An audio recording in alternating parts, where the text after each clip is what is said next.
देखिए, आज के प्रोग्राम में मैं आपको बताऊंगा कि रोज़ा रखे हुए अगर चंद एक छोटे मोटे इश्यूज आ जाएं तो फौरी तौर पे बग़ैर दवाई लिए हुए किस तरह आप रिलीफ पहुंचा सकते हैं। पहली चीज़ तो ये है कि अगर किसी को मोच आ जाए या कमर में एकदम आपकी चुक पड़ जाए, देखिए ये वो चीज़ें होती हैं कि जो हल्का सा वज़न उठाते हुए बाजू का झुकते हुए किसी उम्र के शख्स को भी चुक पड़ सकती है या मोच आ सकती है। तो ज़ाहिर है कि जब आपको ये तकलीफ़ होगी तो अब तक हिला नहीं जाएगा तो उस सूरत में आपको फिर दवाई खानी पड़ेगी,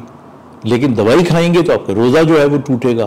तो इसलिए इसमें दो तीन चीज़ें आप याद रखिएगा। जब भी खुदा न खास्ता अगर कोई चुक पड़ जाती है, यानी चुक जब हम कहते हैं इसका मतलब है आप झुकने के बाद एकदम उठने लगे तो आपकी कमर जैम हो गई, वहाँ पे लॉक हो गई, या बाज़ औक़ात आपने वेट नहीं भी उठाया, आप कोई चीज़ उठाने के लिए झुके और आपकी कमर लॉक हो गई, तो ऐसी सूरत के अंदर बजाय दवाई खाने के आप बर्फ़ की टकोर करें, बर्फ़ को एक शॉपर में डाल लें और उस शॉपर को आप कमर के ऊपर हल्की हल्की फेरें या बर्फ़ से स्पॉन्जिंग करें, 2 से 3 मिनट करें। करने के बाद फिर आप उसी पोजीशन में लेटे रहें और फिर अगर आपको लगे कि कोई रिलीफ है तो इसको दोबारा करें, आधे घंटे का वक्फा दे के फिर आधे घंटे का, तो 3-4 दफ़ा आप स्पॉन्जिंग करें और कोशिश करें कि जब तक रोज़ा नहीं खुलता आप झुकने वाला कोई काम ना करें, आप टेक लगा के बैठें। फिर जब आप अफ्तार कर लें तो अफ्तार के बाद फिर आप दर्द की दवाई ले सकते हैं, टीका लगवा सकते हैं and you will feel better. तो एक तो ये। नंबर 2, कुछ लोगों का ब्लड प्रेशर लो हो जाता है, तो अगर आपको लगे कि ब्लड प्रेशर लो हो रहा है तो उसका फिर तरीका ये है कि आप ज़ाहिर है एक तो चेक करेंगे आप और या आपको घबराहट सी महसूस होगी, तो उस सूरत में जो फौरी तौर पे काम किया जा सकता है वो ये किया जा सकता है, आप बिस्तर पे लेट जाएं और आपकी जो पाँव होते हैं और जो आपकी टांगें होती हैं उनको आप ऊंचा कर लें ताकि ज़्यादा जो ब्लड सर्कुलेशन है उसका रुख आपके हार्ट की तरफ और आपके ब्रेन की तरफ जाना शुरू हो जाए। तो इससे ये कि आप वक्ती तौर पे अपने आप को स्टेबलाइज कर सकते हैं।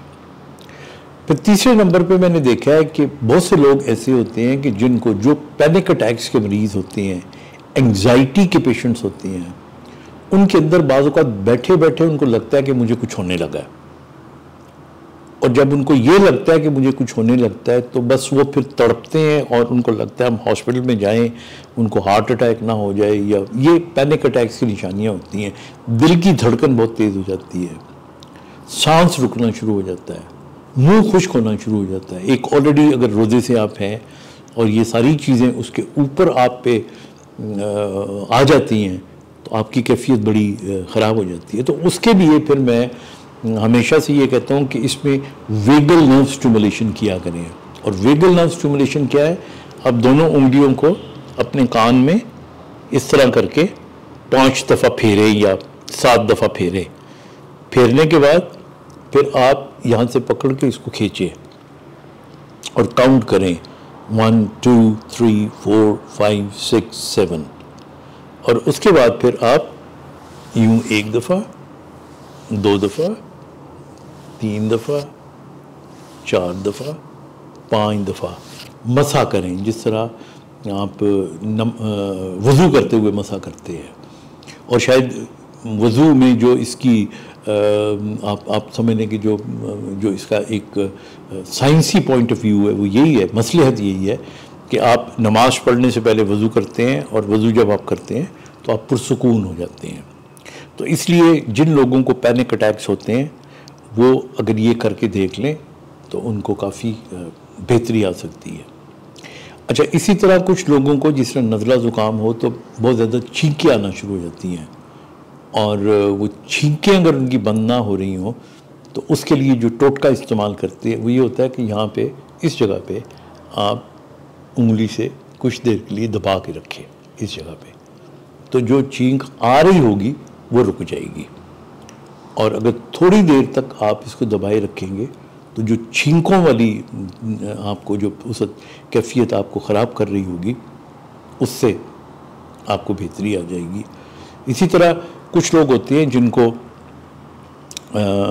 डस्ट की एलर्जी होती है और डस्ट की वजह से उनको छींकें आती हैं, उनको एकदम आंखें लाल हो जाती हैं। तो ऐसे लोगों को चाहिए कि अपने, पहली बात तो ये कि जो कमरा है उसके अंदर कारपेट नहीं होना चाहिए, और अगर कारपेट है